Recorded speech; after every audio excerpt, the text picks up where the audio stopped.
All right, good Tuesday morning, everybody. Welcome to the party. Today is November 18th, 2025. This is episode 1008 of your Simply Cyber Daily Cyber Threat Brief. Listen, over the next hour, you can expect to get informed and updated on the top cyber news stories of the day, while at the same time being given additional insights and value from experience of people that have been working in the industry decades on going beyond those headlines. So ultimately, you can level yourself up faster and be more proficient, deliver greater value to your business stakeholders, or switching jobs, interviewing, just absolutely wowing interviewers with your broad depth of knowledge. This is Simply Cyber Daily Cyber Threat Brief. I am your host, Dr. Gerald Auger, alongside Simply Cyber community members. We're off and running on a beautiful Tuesday morning. Let's go.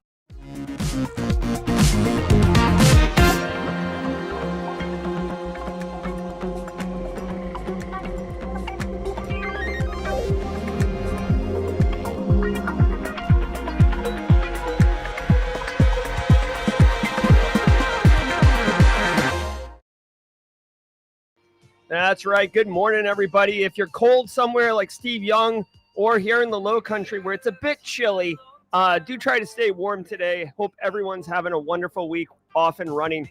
As always, I want to say hello to the Simply Cyber community, hashtag Team SC. Great to see so many regulars in chat.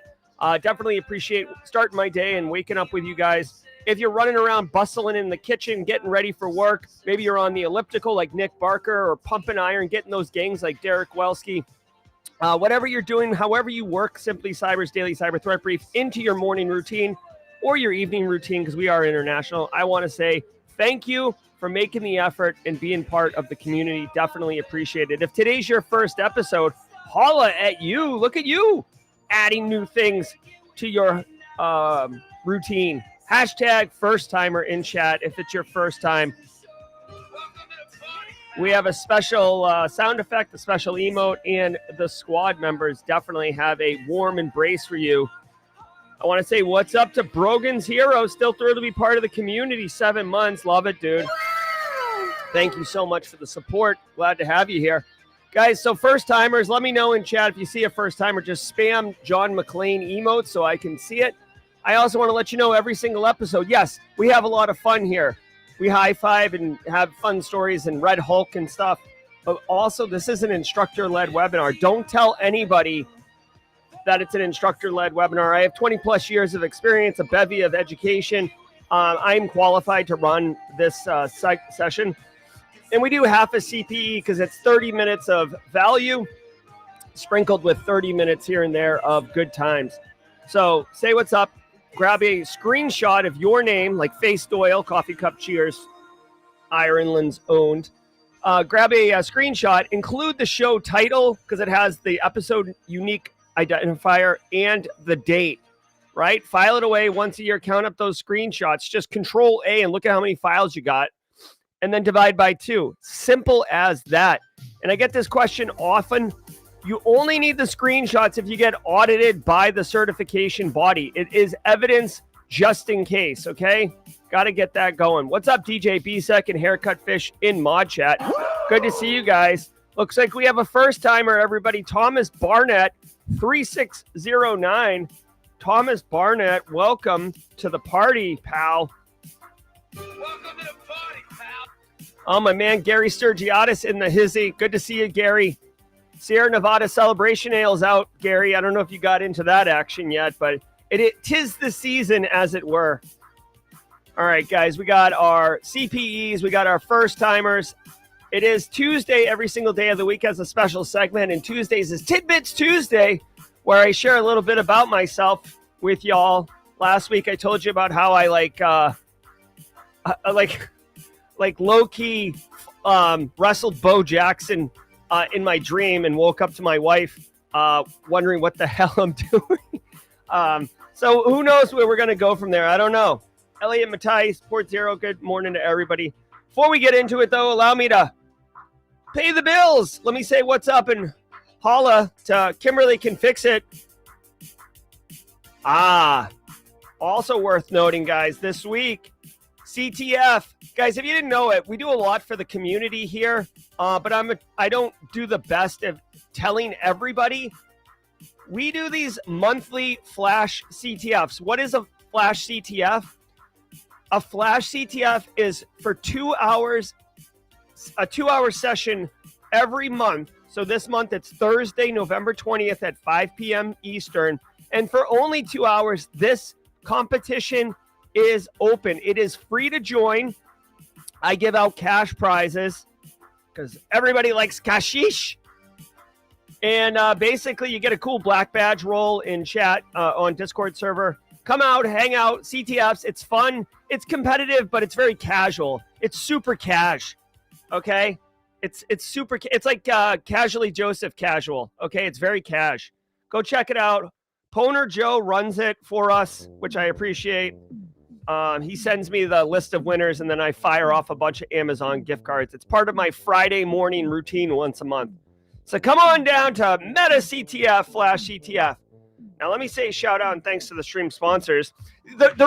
Okay, for a quick example, the reason I can give out cash prizes for Meta CTF and for community events is because I have stream sponsors that pay the bills. So let's take a minute and recognize them. Delete Me makes it easy, quick, and safe to remove your personal data online at a time when surveillance and data breaches are common enough to make everyone vulnerable. Delete Me does all the hard work of wiping you and your family's personal information from data broker websites. Delete Me knows your privacy is worth protecting. Sign up and provide Delete Me with exactly what information you want deleted, and their experts take it from there. As someone with an active online presence, privacy is really important to me. I've been using Delete Me for probably 2 years now. I tell them to delete all the things. I have a wife, kids, a home, very public profile. I'm basically streaming multiple times a day, but I'd like to choose who has my address. Zach Hill texted me this morning, what's your address? I want to send you some magic cards, okay? And I'm happy to text him back my address, but I would like to choose that, decision. Take control of your data. Keep your private life private by signing up for Delete Me Now at a special discount for our listeners. Get 20% off your Delete Me plan when you go to joindeleteme.com/simplycyber and use promo code simplycyber at checkout. The only way to get 20% off is to go to joindeleteme.com/simplycyber and the code simplycyber at checkout. That's joindeleteme.com/simplycyber, code simplycyber, 20% off. Come on down.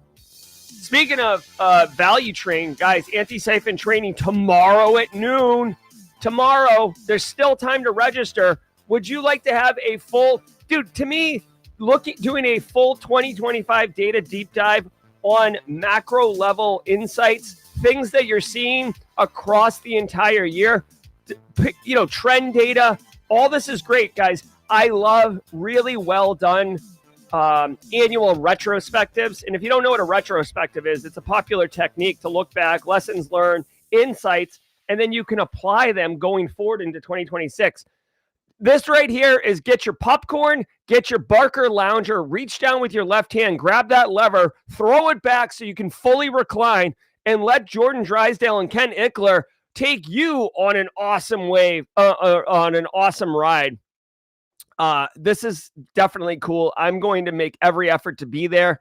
To me, these retrospective deep dives are a gold mine. And if you're looking for a job, whether you're employed or not currently employed, it doesn't matter. You can always be looking. Some of these insights, I swear to God, just copy and paste the insights into the job interview. Okay?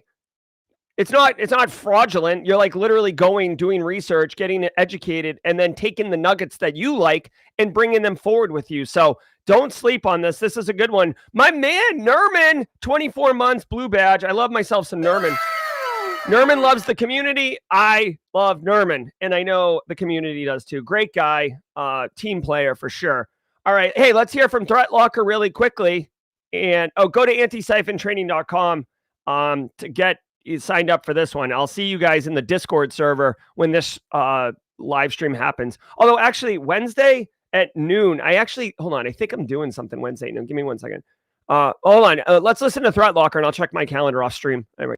I want to give some love to the daily cyber threat brief sponsor, Threat Locker. Do zero-day exploits and supply chain attacks keep you up at night? Well, worry no more. You can harden your security with Threat Locker. Worldwide, companies like JetBlue trust Threat Locker to secure their data and keep their business operations flying high. Threat Locker takes a deny-by-default approach to cybersecurity and provides a full audit of every action allowed or blocked for risk management and compliance. Onboarding and operation is fully supported by their US-based Cyber Heroes support team. Get a free 30-day trial and learn more about how ThreatLocker can help prevent ransomware and ensure compliance. Visit threatlocker.com/dailycyber.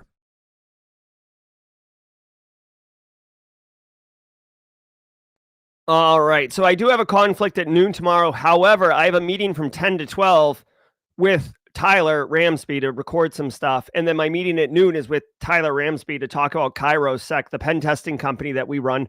And I think if I can get the 10 to 12 recording done quickly, we can just move the meeting up. So I will be there with hopefully at noon tomorrow. So hope to see you guys in chat. Before we go live here, I'm going to do the news in 15 seconds. I just want to take a hot minute and say shout out. I try to do it regularly, but I don't always do it. I want to give a quick shout out to the mods: Jenny, Haircut Fish, Kimberly, DJ Bisek, Casually Joseph, Justin Gold, Eric Taylor, others that are here. Guys, it really does take a village, okay? And the mods, you guys have no idea how amazing the mods are. On Discord too, guys. Discord, someone says, oh, hey, at mod, because we got like crypto scammers or some bull crap in there. Boom! They're on top of it. So I definitely appreciate that. All right, here we go. Cloudflare is having issues right now. I do have everything loaded up, but we'll see how this goes. From the CISO series, it's cybersecurity headlines. These are the cybersecurity headlines for Tuesday, November 18th, 2025. I'm Sarah Lane. Azure hit by DDoS using 500,000 IPs. Microsoft reported that its Azure network was hit by a 15.72 terabit per second DDoS attack from more than 500,000 IPs launched by the Azure botnet. The attack targeted an Australian IP and peaked at 3.64 billion packets per second using high-rate UDP floods. Azure, a Turbo Mirai-class IoT botnet, exploits vulnerable home routers, IP cameras, and DVRs, and has previously conducted record-breaking attacks, including a 22.2 terabit per second assault mitigated by Cloudflare. Kenyan. All right, so check it out. First of all, definitely appreciate Sarah. So first of all, she pronounced it incorrectly. It's Mirai, just so everybody knows. Like, and I'm not throwing shade at her, right? This is one of those ones where, if you don't know, then you pronounce it however you think it's pronounced. But if you pronounce it incorrectly, people are like, oh, they're saying it wrong. So I'm just educating everyone. It's Mirai botnet. Okay, this is a seminal piece of malware. It's got a very rich history on how it came about, and it originally designed to blow Minecraft servers off the internet by a couple college kids who were trying to make a couple bucks, right? Straight cash, homie. But definitely go look into that if you don't know it. I will tell you this, in a job interview, whoever's sitting across from you absolutely knows what Mirai is, okay? Now, here's the next thing. 500,000 IP addresses, now we're talking, okay? Yesterday, there was a story about some denial of service attack, and it mentioned 15,000 IP addresses. And if you were here yesterday, I absolutely dunked on that story, and I'm like, bro, 15,000 IPs. I don't get out of bed for less than 100,000 IPs. What are you doing? Oh, and the denial of service attack didn't work, right? I think it was the Russian ports up in friggin' the Baltic Sea. The Russian ports were being attacked by a denial of service, 15,000 IPs, and it didn't work. This is why I was dunking on it. 500,000? Now you've got my attention, okay? The original Mirai botnet, just to show you how far we've come, got to 450,000, 500,000, and 600,000. And FBI got involved, federal law enforcement got involved. That's because they didn't know where it was coming from, and they thought it was Russia, nation state, and they were weaponizing it. Nowadays, dude, 500,000 IPs using a Mirai variant, and it's just a news story. Law enforcement isn't even getting on it. So this is where we are at this point. Now, as far as practitioners go, Microsoft Azure got hit by this. This is a massive, massive attack, okay? 15 terabytes per second or terabits per second. That is volume Now, remember, all denial of service attacks, like flood attacks, UDP flood attacks, require constant pushing of that data. Now, if the bots inside the botnet are controlled, which they are, they can maintain that. But there's denial of service services that can help manage that risk. And, obviously, if you get enough IP addresses, like 500,000, it's very difficult. I didn't know Azure was down. Considering Azure is like one of these massive main critical infrastructure as far as I'm concerned. I don't know about you guys. What do you think? Do you think Azure is critical infrastructure? I'm going to start a Q&A here. Is Azure critical infra? Wait, hold on. I don't want to do a Q&A. What the hell? Is this start a poll? Okay. Is Azure critical infrastructure? All right. And I vote yes. Okay. UDP floods. It's worth studying. It's worth studying. And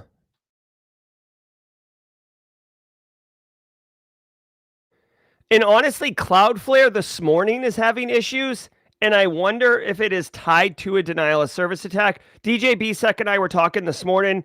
He seems to believe it's an internal maintenance issue. But honestly, with attacks like this level of attack, 22 terabits a second, 10 billion packets a second, dude, this is not your dad's denial of service attack. This is like legit. Now you'll see that it only lasted 40 seconds, and this is the crux of a denial of service attack. You need to maintain it, and it's difficult to do. But it was the equivalent of streaming 1 million 4K videos simultaneously. All right. I wish that Simply Cyber could get there. Not much you can do. All I would say is, if you depend on Azure, have business continuity plans, get ready. But 40 seconds, I don't know about you, but dude, my business, your business, we can sustain a 40-second downtime. I'm streaming right now. If we went down for 40 seconds, I'm sure you guys would be like, oh, wait, what happened? What's going on? Less than a minute, you probably wouldn't leave, right? And then I could spin back up and be streaming again. So, oh, okay. And BSEC says that Azure blocked it, not that it was down. Okay. Interesting. Here we go. Government websites back online. Kenya's government web. Whoa, down detectors down? Hold on. Woo! That's very meta. Phil Stafford, down detectors down. Ah! Cats and dogs living together. Sites were briefly defaced on November 17th with white supremacist messages targeting ministries including Interior, Health, Education, Energy, Labor, and Water. The Interior Ministry said the attack, linked to a group calling itself PCP at Kenya, was contained quickly, with systems now monitored. This follows a reported cyber attack in Somalia on its e-visa system, potentially exposing data of at least 35,000 travelers. Dude, what in the hell is wrong with people nowadays, dude? So I'm not going to read it, but the website, the government websites were hacked, and what's the word I want to use? What's it called when like you like graffiti on something? It's a term. It was big in the night. Defaced. They defaced the website with like basically hate messages. I don't understand what the hell is wrong with people, man. But all right. All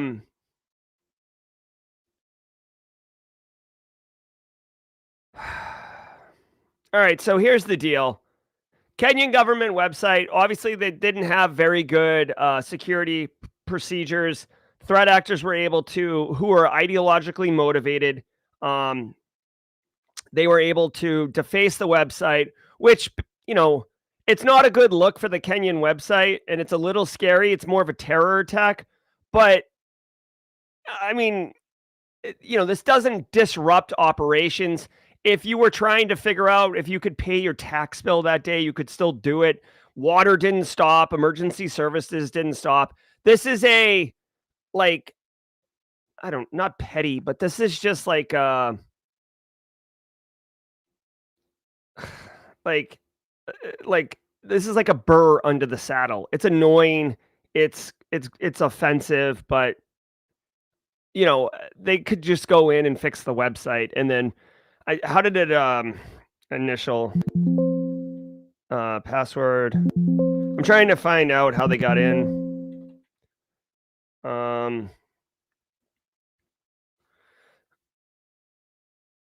This is a different story, the Somalia one. So they don't have an explanation of how they got in. Websites can get hacked a lot of different ways, okay? So it is what it is. But you could see here, basically, as soon as they found... This is the thing why it's so, simple. As soon as they found out, they basically just restored the website from a backup. Or they went in and deleted the hate messages. And then probably figured out, I mean, if it were me, like who made the changes, and then go disable that account, do a little bit of investigation into the log, see what's up. All right. I will say this is a good opportunity. If you do have a website like your business, it's worth confirming, just as a very simple, tabletop exercise. Hey, and it's an easy one for people to get their head around. Hey, our company website got defaced and it has hate messages on it. What do we do? Oh, we restore from backups. All right, John, where are the backups? Oh, I don't know. Okay, well, it's cute to say restore from backups, but if you don't know where they are or how to do it, we have an operation. Okay, don't ever say a problem, by the way. Just say, oh, great, we have an opportunity to improve our processes. Wonderful. Thank you, John. Don't say it as sarcastically as I just did. Thanks, John, for helping us improve our processes. This is great. Okay. Illusion emerges. Researchers identified a new malware campaign, Evolution, using ClickFix social engineering to deliver Amatera Stealer and Net Support Rat.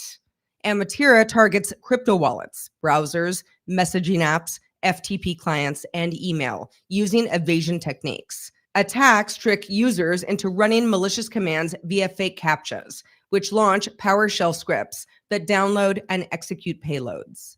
The campaign also employs phishing kits to harvest credentials selectively. Kraken. Okay.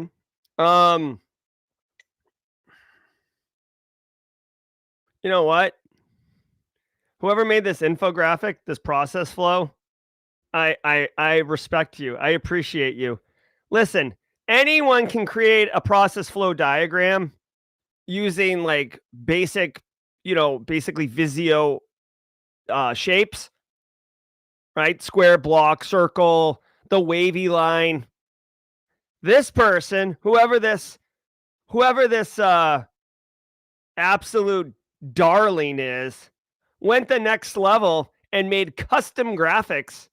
Start run box, the executable icon from Windows XP, little PowerShell, media flare, got a fire, and then the piece de resistance. Look at this eagle head. I would like to buy this person a beer. Do they have a buy me a coffee link? I want to send them $2 just for this eagle head. I love it. Oh, we got a first timer in chat, Sci-Fry. Hey, community at Sci-Fry, SCI Fry. Welcome to the party, pal. Welcome to the party, pal. You picked a good time to show up. You get to watch me drool over an infographic. Now, it doesn't have a caption, but I'll allow it. All right, so guys, TLDR, this is an absolute opportunity. Info Stealer, here's the thing, guys. Evaluation, delivering Amatera Stealer, remote access Trojan, data exfil, credential stealer, spyware, keylogger. It doesn't friggin' matter, okay? The deal is, it's the infection that you got to worry about. The post-exploitation payloads, yes, you don't want those detonating on your box or your end user, but that's not what you should be focused on. right? I mean, obviously, if you can write detections and if your EDR can be tuned, do it. But let's focus on GRC Mafia and awareness training. Guys, you can get in front of this. I've been saying this for months. Educate your end users on ClickFix, how to avoid it, what it looks like. If like this is an awesome screenshot. Hey, end user, if you see this, it's bad. Hey, end user, if you're told to hit Windows key R, and see this pop up, that's bad. Don't do it. In fact, let us know so we can block that website, friend. All right. You can even, I've seen instances, this works better at small and mid-sized businesses. Large businesses can't really do that. But I've seen instances where like every, like true positive reported, like ClickFix website reported to information security, get you like a ticket. And then at the end of the month, they draw for like a $500 Amazon gift card, or they draw for an iPad or something, like something crazy cool where you have people like really dialed in to look for these things. Now, you got to be careful though, because then they'll start like literally looking for them, which is problematic. But just educate your end users. Make a little video. Show them what's up. In fact, you know what I'm going to do? What's my calendar look like for today? I have a haircut at 4. I look like a wolf man. I'm going to make, all right, like this. I'm going to make a ClickFix end user video, okay? Warning. I'm going to make one, okay? I'm going to show you what I'm talking about, okay? And you guys could steal it. I'm going to literally make it accessible so it can be stolen, and you could slap your own company logo in the corner, and I'll post it on LinkedIn, okay? Like this is we can educate people on this. ClickFix. And by the way, just as a quick heads up, the fact that this continues as in new campaigns means it's working. Okay? Threat actors, they're very good at pivoting. If something's not working, they will stop doing it and pivot on to something else. All right?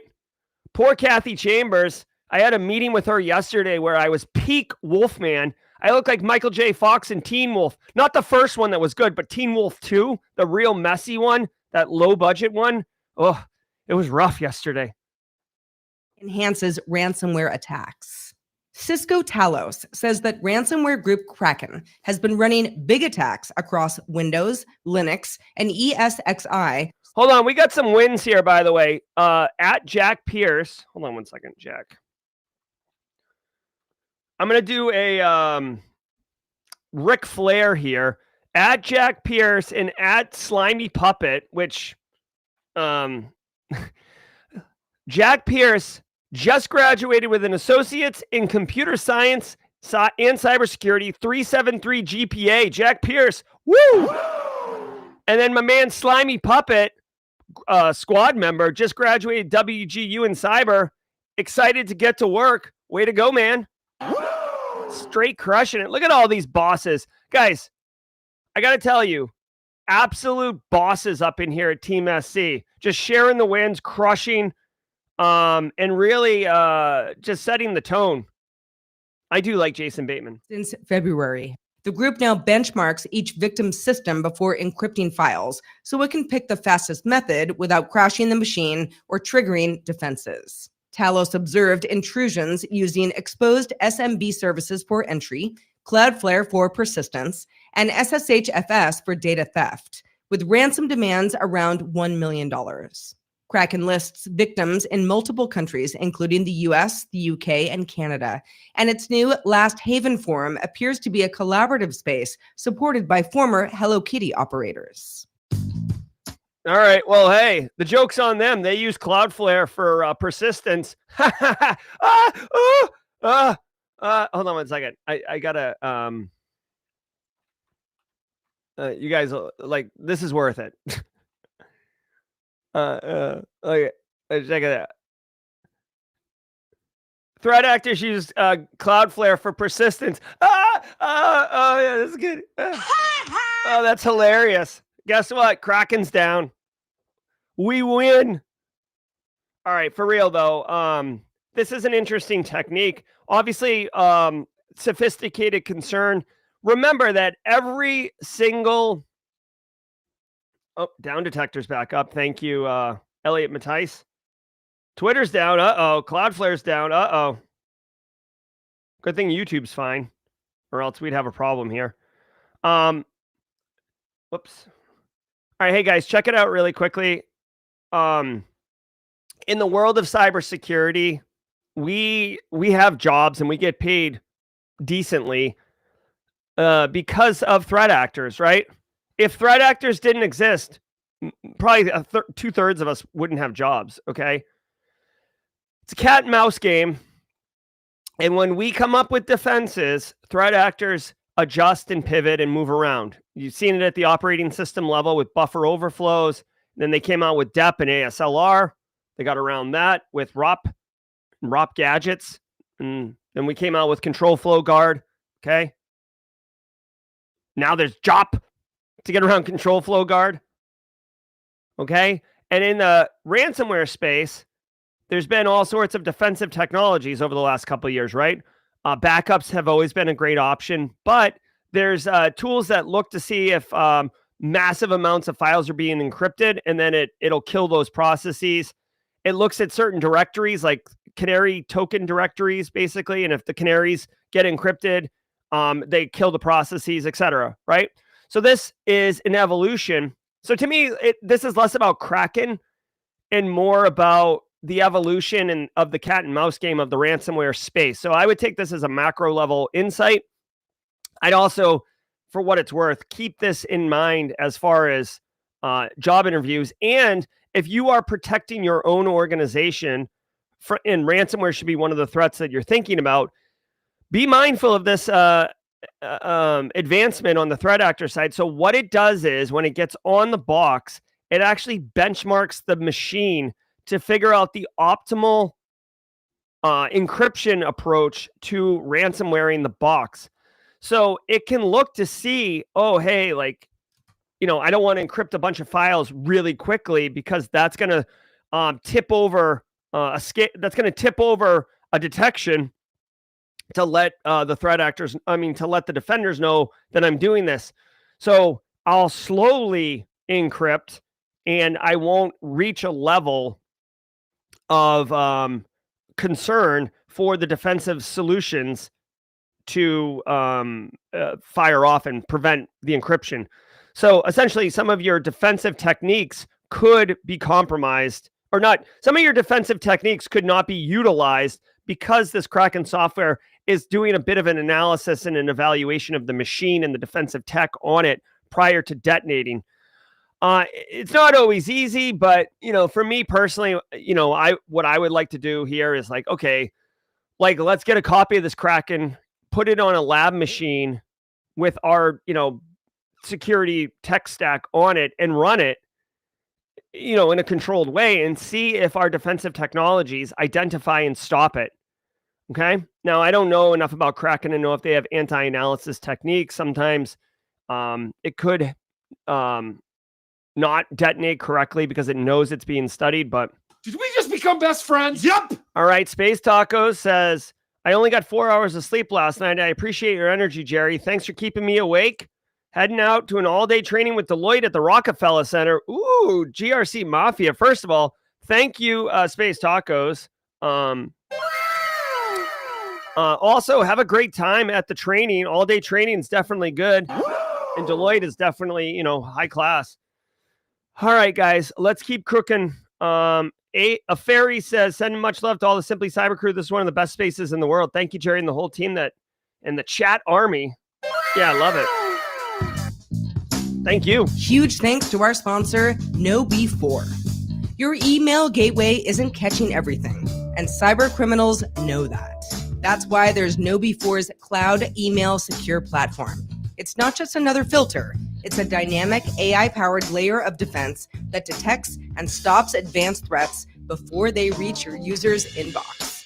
Request a demo of KnowBe4's cloud email security at knowbe4.com or visit them this week at Microsoft Ignite booth 5532. All right, let's go.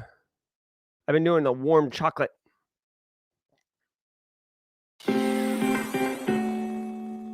All right. Hey, shout out to all you guys. A lot of love in chat today. I definitely appreciate it. It feels good. It's like a digital hug. So thank you. Thank you very much. Guys, I want to say shout out to the stream sponsors. Anti-Siphon, Delete Me Threat Locker, and Barricade Cyber Solutions. Guys, Barricade Cyber Solutions has been putting together a pretty great bi-weekly webinar series. Go check it out. Fortified 365, and the episode is tomorrow. Tomorrow is on SharePoint and OneDrive. Guys, listen, if you are running Microsoft Azure, which many of us are, and you also agree that it's critical infrastructure, every single one of your end users gets issued the, basically access to the personal OneDrive and SharePoint's access. So if you don't properly configure that, if you just go with the default configuration, you are taking on risk that you don't need to. But honestly, guys, maybe you don't know how to solve this. That's why Eric Taylor and Barricade Cyber are here with their webinar series. If you come tomorrow at 1 p.m. Eastern time for this free session, you'll be able to learn how to set external sharing defaults for new and existing guests, right? Ooh, guest access, you got to control that. Group policy for seamless OneDrive integration, restricting OneDrive to domain synced, putting in retention policies. Dude, this is a very practical webinar, not a lot of fluff. All sizzle. All steak and sizzle. So go to webinars.barricadecyber.com today. Check it out. Every single day of the week has a special segment, and Tuesdays is Tidbits Tuesday, where I share a little bit about myself and see if we vibe together. I got to tell you guys, what can I tell you guys? Because I'm setting up like an overhead shot on my desk over there to do some videos where overhead top down. I don't really feel like that's something you guys care about, though. Okay, how about this? We got Thanksgiving coming up next week, which blows my mind. We're doing something different this year. We usually do family stuff. A couple years, we've been going to my aunt's house for years, but due to some differences in perspective, we're not going.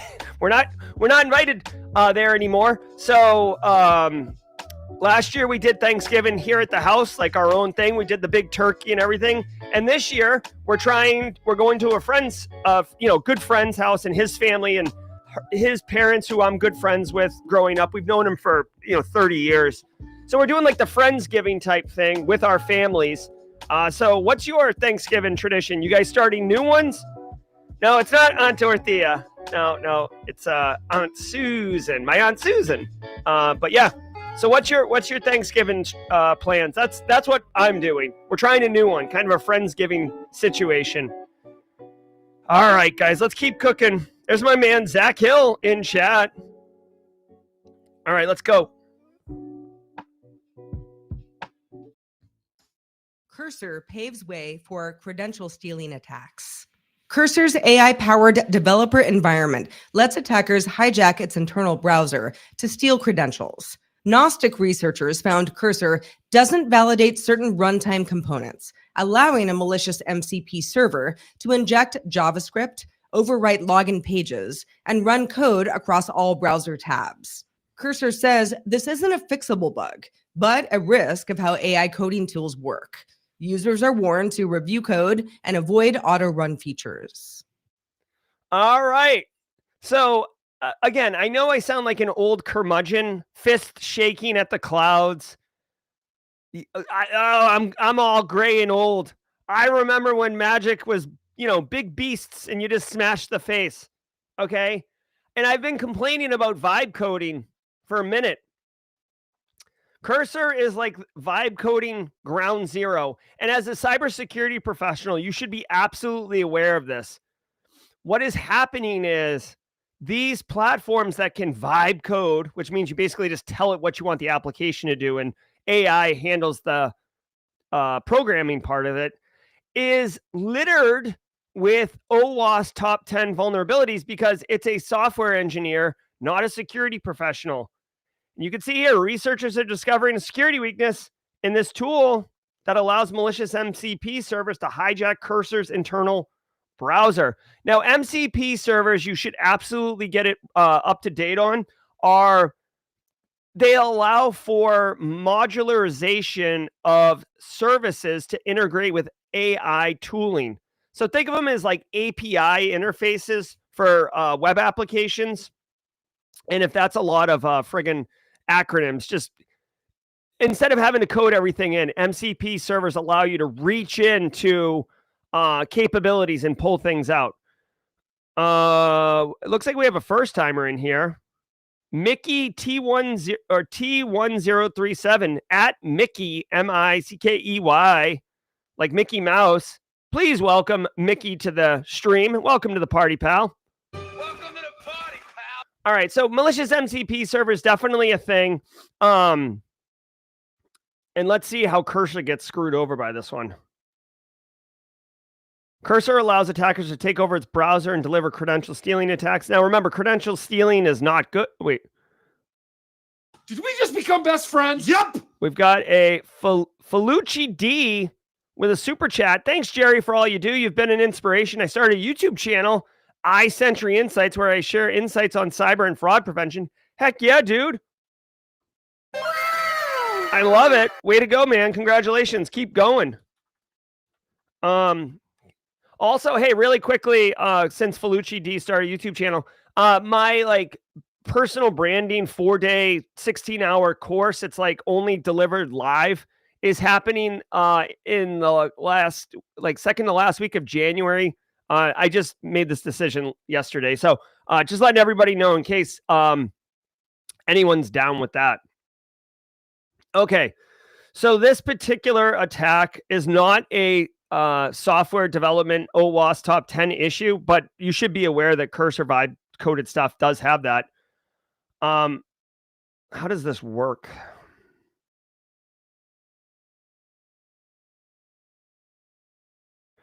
All right, so the security researchers were able to replace the login page with Cursor's internal browser with a page that harvests creds and sends it to the user. So this is basically this is a simple, phishing landing page, and they're able to bake it into the web app. Now the MCP server,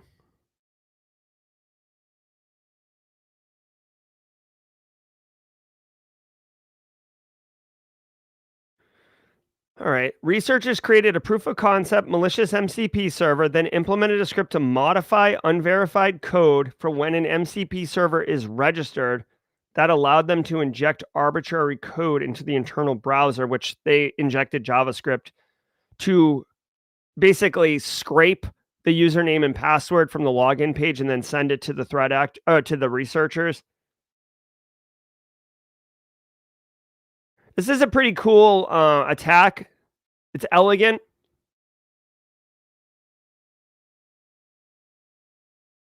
Yeah, this is Phil Stafford. Got any thoughts on this? Drop them in chat. Phil Stafford, John V, kind of the AI security people in chat. The question is, how do you protect against this?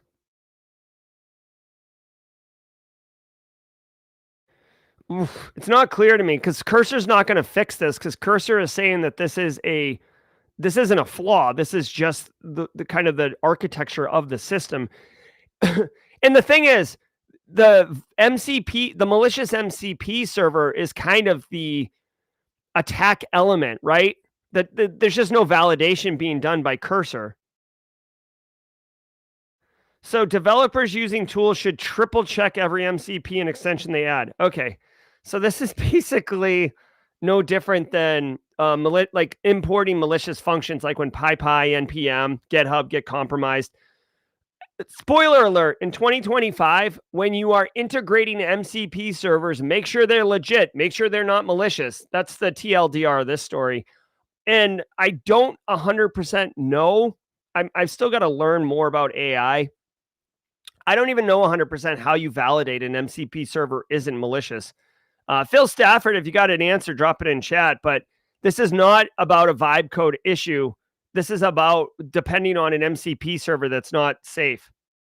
Overconfidence is the new 0 day. A new report from Immersive shows that cybersecurity teams are overconfident but underprepared. Across 1.8 million simulated exercises, participants averaged 22% accuracy and took 29 hours to contain infections. Readiness scores have flatlined since 2023, with many teams practicing outdated scenarios and excluding non-technical roles, which undermines coordination. Immersive says confidence often exceeds actual skill, and metrics like training completion mask capability gaps. The report urges orgs to shift from assumption-based confidence to evidence-backed readiness, continuously testing skills against evolving threats, including AI-enabled attacks. Okay.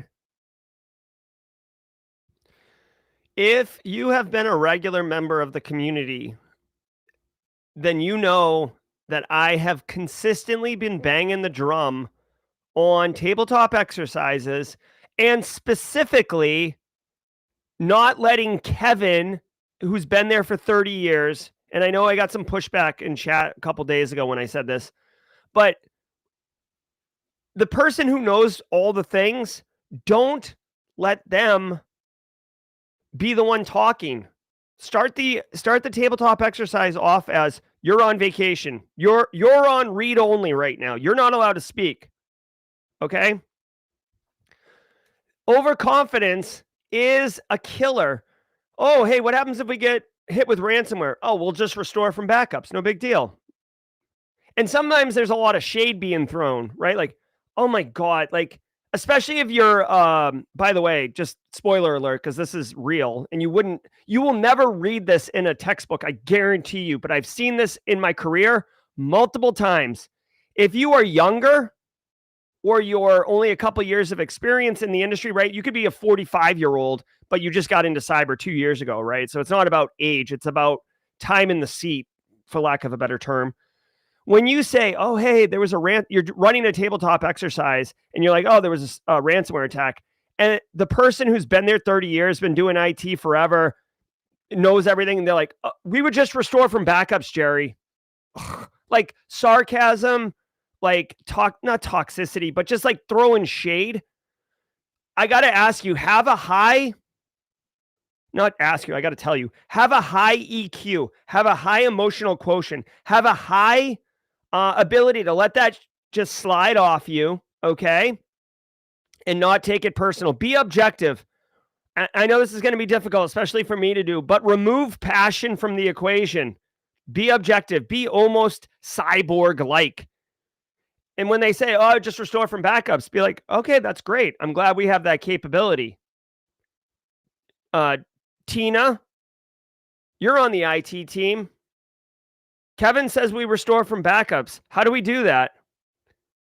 Right? And Tina's like, I don't know. And it's like, okay. And by the way, set expectations too. Be like, hey, listen, when we do this tabletop exercise, there will be questions asked and there will be times when you don't know the answer. All that is an opportunity for us to improve.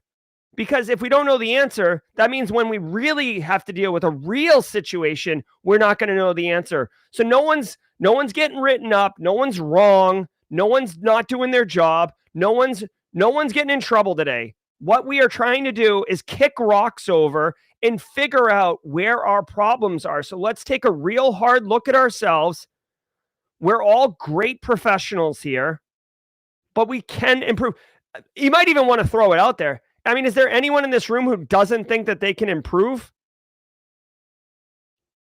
And if you got that one person who's like, no, I'm awesome, be like, all right, well, since you're awesome, let's go ahead and remove you from the equation. We'll just deal with you later. All right.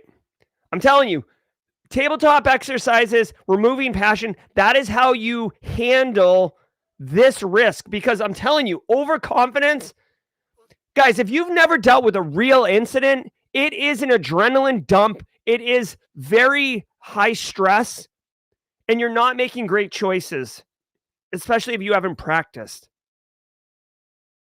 Princeton University database breached. Princeton University says a database holding donor, alumni, student, faculty, and parent information was accessed on November 10th. The intruder was in the system for under a day, and it's unclear what was viewed, but the database stores names, contact details, and donation records. It typically does not include social security numbers, financial data, or student records covered by federal privacy law. No other systems appear to have been touched. Oh, well, so here's this is interesting. I can just tell you right now, Princeton is an Ivy League school. By the way, shout out to East Brunswick, New Jersey, and the grease trucks. Am I right? I don't even know if they have those grease trucks anymore. I haven't had a grease truck sandwich since 1999. These disgustingly unhealthy sandwiches that are so good. Shout out to Fat Coco's in the chat. And if you know, okay? Listen. No, Z-Myth, this wouldn't have FERPA data. This is donor information. Guys, Princeton University as an Ivy League school probably has some very wealthy alumni who definitely donate money. So to me, this is less about Princeton University and more about straight cash, homie. Straight cash, homie. They said that the threat actor was only in there for 24 hours, and they don't know what it looked at. It doesn't look like any data Excel. If I had to guess, my thoughts are this is some, curious person who stumbled in here, looked around, and then got the hell out of there, realizing that they didn't want to do anything. East Brunswick is Rutgers? Yeah, but isn't Princeton right there?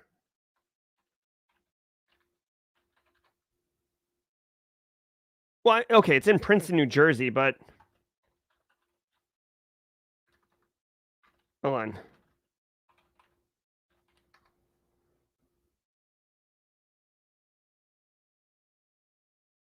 Hold on. I'm sorry, really quick chat. Hold on, we gotta figure this out. Because I swear to God, I was definitely at Princeton. I was definitely eating at grease trucks, and I definitely was near East Brunswick. Oh, it's closer to Trenton. Yeah, New Brunswick's right here. I'm not that far. I mean, I don't know how far this is. Maybe I slept in New Brunswick and drove to the grease trucks. I don't remember. Guys, if you knew me in 1999, I was a much different person. I definitely slept on the floor that night somewhere. I definitely ate grease trucks at 3 a.m. It was a different time, okay? Anyways, I don't know if they're going to notify these people. The donors, big money. The universities depend on donor money. So this is not good. This is a bad look for Princeton University. They're going to have to do damage control, crisis management, because they don't want those donors getting pissy and taking their money elsewhere. DoorDash email spoof sparks dispute. DoorDash patched a flaw that let anyone with a free DoorDash for Business account send fully branded emails from no-reply@doordash.com, creating a phishing vector. The researcher who found it says the issue sat unaddressed for more than 15 months and was only fixed after he applied pressure, while DoorDash accuses him of attempting extortion and banned him from its bug bounty program. The now resolved bug didn't appear to expose user data. CISA. Oh boy, here we go. So this is one of those situations when we talk about vulnerability disclosure, responsible disclosure, bug bounty programs, paying researchers for their work. Sometimes it gets ugly. And this looks like one of those. So DoorDash patched the issue. You gotta patch it. This researcher discovered that they could send official DoorDash emails from the company's official servers. So this would pass DKIM, DMARC, SPF security controls, right? A perfect phishing opportunity. Hey, Here's a $50 DoorDash credit. Put in your DoorDash credit. Super easy. Hey, DoorDash has shared like DoorDash now allows you to log in with your Google account. We're offering people $100 DoorDash as part of the celebration of partnering with Google. Put in your creds, right? Whatever. Download this new app. Download this malware in order to, see your DoorDash delivery guy in real time, right? Like it's a million different ways, right? Phishing email with all the bells and whistles of authority. But here's the issue. The researcher reported the vulnerability, which they fixed, by the way. And now it's a finger pointing game of improprietary. Anyone could send the email, all right? So security researcher 007, which, by the way, I love the James Bond reference. I mean, honestly, I don't see why DoorDash didn't pay them.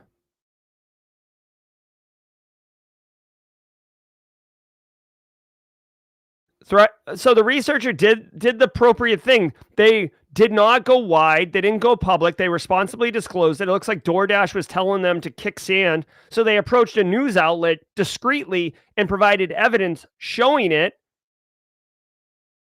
So here's my thing. What the hell was DoorDash's argument here?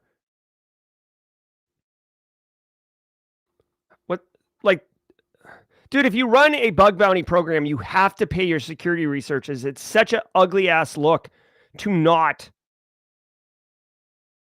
So what is the?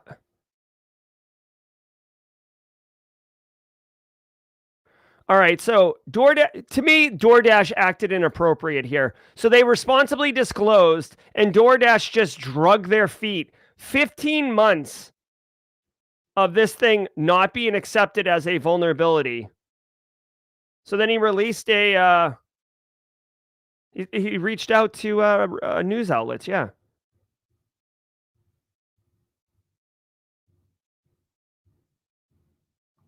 And HackerOne is the bug bounty platform DoorDash uses, and they closed the vulnerability as informative and never escalated it, even though it was exploitable. So I don't know if anyone in chat works with bug bounties. I'd love to ask Jason Haddix this. He's going to be my guest at some point soon. I would love to ask him this. Dude, imagine, if you will, you're a business and you barely are paying for security research anyways, but you do bug bounty. And then any legit bug that comes in, you just say it's informative and you close, even if it's a real bug, and you don't pay your researchers. That's how you get an ugly look. And you know what irritates me is like DoorDash. Like, I'm not saying you have money to spend, but dude, like, you can't give this guy $1,000. Like, why are you so petty? I can't stand businesses that spend a dime to save a nickel, right? Or they're just like so cheap. It's so short-sighted. Anyways, I agree with the researcher in this instance, right? Based on the evidence I have, that's what's up. All right, here we go.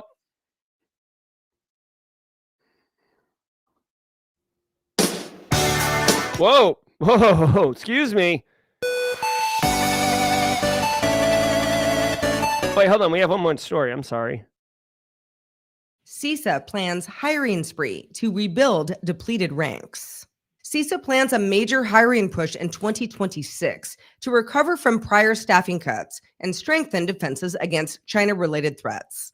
Acting Director Madhu Kutumakala cites a roughly 40% vacancy rate in critical mission areas and says the agency will prioritize state cybersecurity coordinators, regional advisors, and talent through DHS's Cyber Talent Management System. CISA plans to offer more flexible work options, expand university partnerships, reinvigorate internships, and recruit scholarship for service graduates to restore operational capacity and mission readiness. Calling all. All right. So Okay, so CISA is going to be hiring. I find it funny, almost laughable. Like you see this from time to time in business, but like this is ridiculous. So remember earlier this year, like in February, when Doge like fired a bunch of people, right? Now they're hiring. So this is great for us. This is great for this is great for us. Okay. Love it, love it, love it. CISA to me delivers a lot of value. Cybersecurity Infrastructure Security Agency. This is for Cybersecurity and Infrastructure Security Agency. Under Department of Homeland Security, helps protect the internet, a lot of information sharing and analysis, a lot of like kind of known exploited vulnerability catalog. There's a lot of value in being able to help businesses, public and private organizations protect themselves.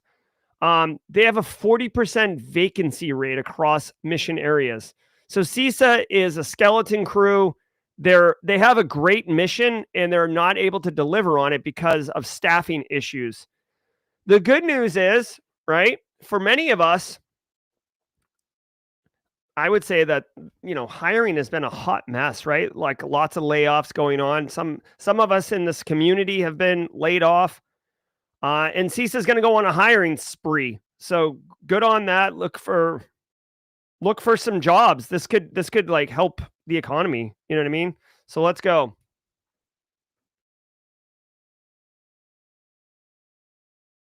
All right, hold on one second. We got to figure out Eric Taylor here. All right, guys. I do want to say shout out to all you. Thank you so very much for being here. I hope you got value from the stream. To Mickey, who's doing the college tabletop exercises, hope you got value. Hope you come back tomorrow. To all the other first-timers, I hope you enjoyed it. To all you long-timers, as always, thanks for being here. We've got Simply Offensive, Philip Wiley Show, episode 6 of this season, coming up. You got to build some labs. And look who his guest is, none other than our very own Daniel Lowry. So you know this is going to be a banger of a conversation. But until 9:30, we've got some jaw jacking. Now, you may have noticed I'm wearing a button-down shirt. That means I got to go teach. If I'm not wearing a cybersecurity t-shirt, it means I got to go teach. I teach at the Citadel Military College on Tuesdays and Thursdays. So let's figure out Eric Taylor's issue really quickly. Give me 1 second. Talk amongst yourselves. Let's go really quickly.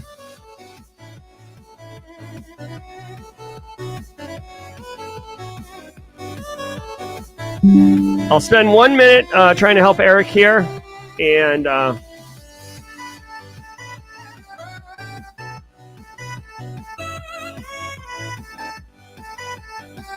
he has to accept his invite. Unfortunately, Restream, which is the platform we use for distribution of the show, I only have 4 seats in Restream. I have one, Kimberly has one, Daniel has one, and Eric Taylor has one because we're on the shows often. And I've got to juggle one of the things because I let other people use it from time to time for reasons. Thank you, Amish Brain. Thank you, Elliot Mattice.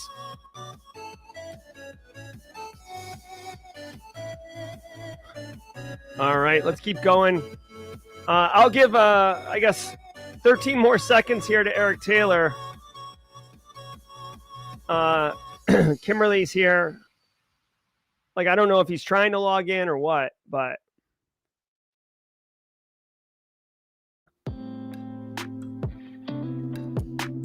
All right, y'all. Okay, no problem. All right, here's the deal, guys.